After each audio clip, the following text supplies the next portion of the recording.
بسم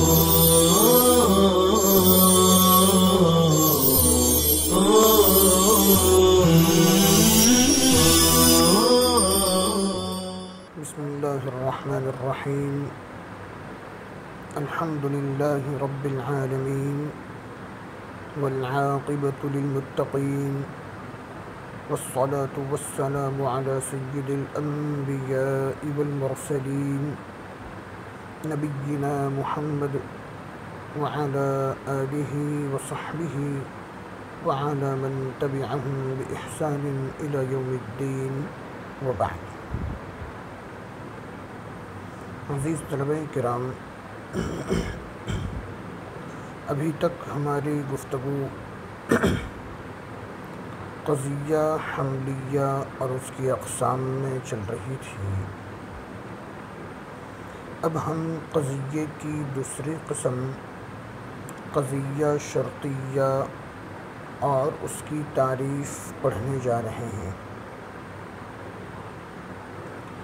قضیہ حملیہ میں ہم نے پڑھا تھا کہ قضیہ حملیہ وہ ہے جو دو مفرد سے مل کر بنے. دو مفرد سے مل کر ایک قضیہ بنتا ہے، اور قضیہ شرطیہ وہ قضیہ ہے جو دو قضیوں سے مل کر بنے. جیسے اگر سورج نکلا ہوا ہے تو دن موجود ہے. قضیہ شرطیہ وہ قضیہ ہے جو دو قضیوں سے مل کر بنے. جیسے اگر سورج نکلا ہوا ہے تو دن موجود ہے. دیکھیے اس مثال میں دو قضیے ہیں. نمبر ایک، سورج نکلا ہوا ہے اور دوسرا دن موجود ہے. ان دو قضیوں کو ایک خاص انداز میں ایک دوسرے کے ساتھ ملایا تو بن گیا قضیہ شرطیہ. ایک مثال. دوسری مثال، زید یا تو پڑھا ہوا ہے یا ان پڑھ ہے. اوپر کی مثال میں اور نیچے کی مثال میں ایک فرق آگے چل کر ہم سمجھیں گے انشاءاللہ العزیز. یہاں پر بھی دو قضیے ہیں. پہلا قضیہ ہے زید پڑھا ہوا ہے اور دوسرا قضیہ ہے زید ان پڑھ ہے. ان دونوں قضیوں کو ایک خاص انداز کے ساتھ ملایا تو منطق کی زبان میں یہ قضیہ شرطیہ بن گیا. خیال رہے کہ جملہ شرطیہ جو نحو میں آتا ہے، جو شرط اور جزا سے مل کر بنتا ہے، وہ شرط اور جزا سے مل کر جملہ شرطیہ بننا یہ منطق کے قضیہ شرطیہ کا ایک حصہ ہے. تھوڑی سی نظر آ رہے حاشیے پر ڈالیں گے. قضیہ شرطیہ جن دو قضیوں سے مل کر بنتا ہے ان میں ایک خاص قسم کا ربط اور تعلق ہونا ضروری ہے. جن دو قضیوں کو ہم ایک دوسرے کے ساتھ ملا کر قضیہ شرطیہ بنائیں، ان دو قضیوں میں ایک خاص قسم کا تعلق ہونا ضروری ہے. اب وہ تعلق یا تو شرط اور جزا کے درمیان جیسا تعلق ہوتا ہے ویسا ہو، جو ہم نے نحو میں پڑھا کہ شرط پائی جائے گی تو جزا ضرور پائی جائے گی، اور اگر شرط نہ پائی جائے تو جزا بالکل نہ پائی جائے. یہ ایک تعلق کی ایک قسم ہے. دوسری قسم تعلق کی ایک اور ہے جو دو نقیضوں کے درمیان ہوتی ہے، جو دو متضاد چیزوں کے درمیان ہوتی ہے. وہ بھی تعلق ہے ایک طرح کا. دو متضاد چیزوں کے درمیان کیسا تعلق ہوتا ہے؟ دو متضاد چیزوں کے درمیان تعلق ایسا ہوتا ہے کہ ایک چیز پائی جائے تو دوسری نہ پائی جائے. پانی یا تو ٹھنڈا ہے یا گرم ہے.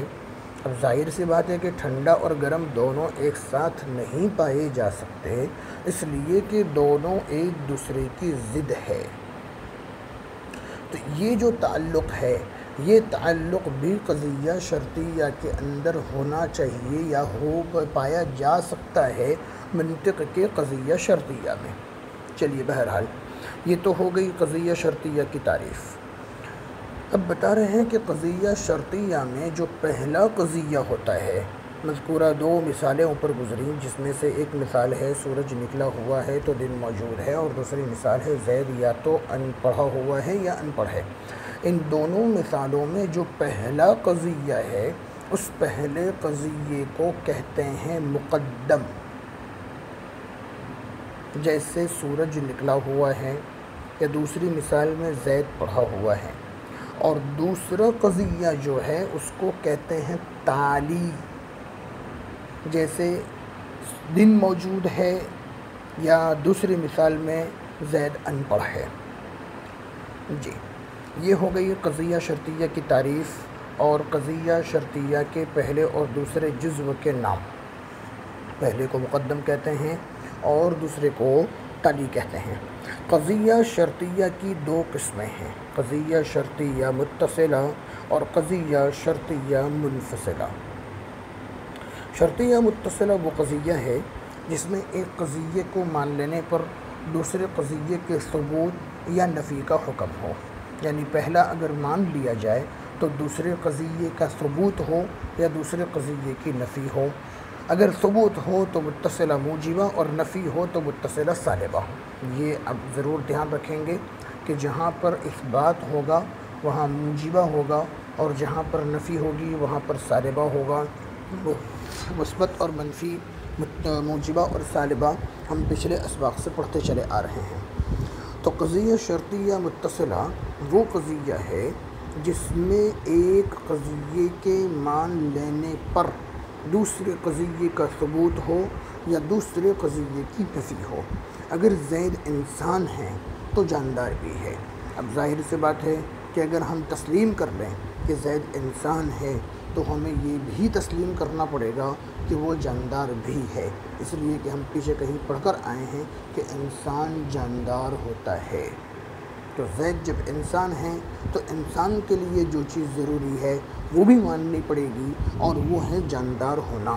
تو اگر زید انسان ہے یہ ایک قضیہ ہے، یہ ایک جزو ہے قضیہ شرطیہ کا۔ اگر ہم اس کو تسلیم کر لیتے ہیں، مقدم ہے اس کو اگر ہم مان لیتے ہیں، تو تالی کو بھی ضرور ماننا پڑے گا کہ زید انسان ہے تو زید جاندار بھی ہے۔ اور اگر نفی کا حکم ہو تو وہ متصلہ سالبہ ہے، جیسے اگر زید انسان ہے تو وہ گھوڑا نہیں ہے۔ سیدھی سی بات ہے کہ اگر انسان اور گھوڑا یہ دونوں ایک ساتھ جمع نہیں ہو سکتے۔ اگر کہہ لیں کہ ہم زید انسان ہیں تو اس کی ذات سے گھوڑے کی نفی ہوگی، تو پہلے کو مان لینے کے بعد دوسرے کی نفی ہو رہی ہے۔ اگر زید انسان ہے تو ہرگز ایسا نہیں ہو سکتا کہ وہ گھوڑا ہو۔ پہلی مثال میں جاندار ہونے کا اثبات اور دوسری مثال میں زید کے گھوڑا ہونے کی نفی۔ پہلی مثال متصلہ موجبہ اور دوسری مثال متصلہ سالبہ۔ یہ ہو گئی قضیہ شرطیہ کی پہلی قسم۔ قضیہ شرطیہ کی دوسری قسم ہے شرطیہ منفصلہ۔ وہ قضیہ ہے جس میں دو قضیوں کے درمیان علیحدگی کا ثبوت یا علیحدگی کی نفی کا حکم ہو۔ یہ بتایا گیا ہو کہ ان دو قضیوں میں علیحدگی ہے یا نہیں۔ اگر علیحدگی ہوگی تو وہ موجبہ ہے، اور اگر علیحدگی نہیں ہوگی تو وہ سالبہ ہے۔ توجہ دیں گے مثال کے اوپر تھوڑی سی۔ مثالیں بہت ہی آسان ہیں، بس انداز تھوڑا سا منطقی اعتبار سے ہے جو ہمارے لیے نیا ہے، تو سمجھنے میں ہلکی سی الجھن ہو سکتی ہے۔ فی نفسی ہی مثالیں بہت ہی آسان ہیں، جیسے یہ چیز یا تو درخت ہے یا پتھر۔ ہم بھی جانتے ہیں کہ ایک ہی چیز درخت اور پتھر نہیں ہو سکتی۔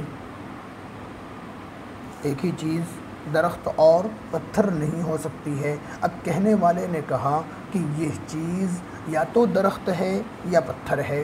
اب ظاہر سی بات ہے کہ اگر وہ درخت ہوگی تو پتھر نہیں، اور اگر وہ پتھر ہوگی تو درخت نہیں ہوگی، تو علیحدگی کا ثبوت ہے۔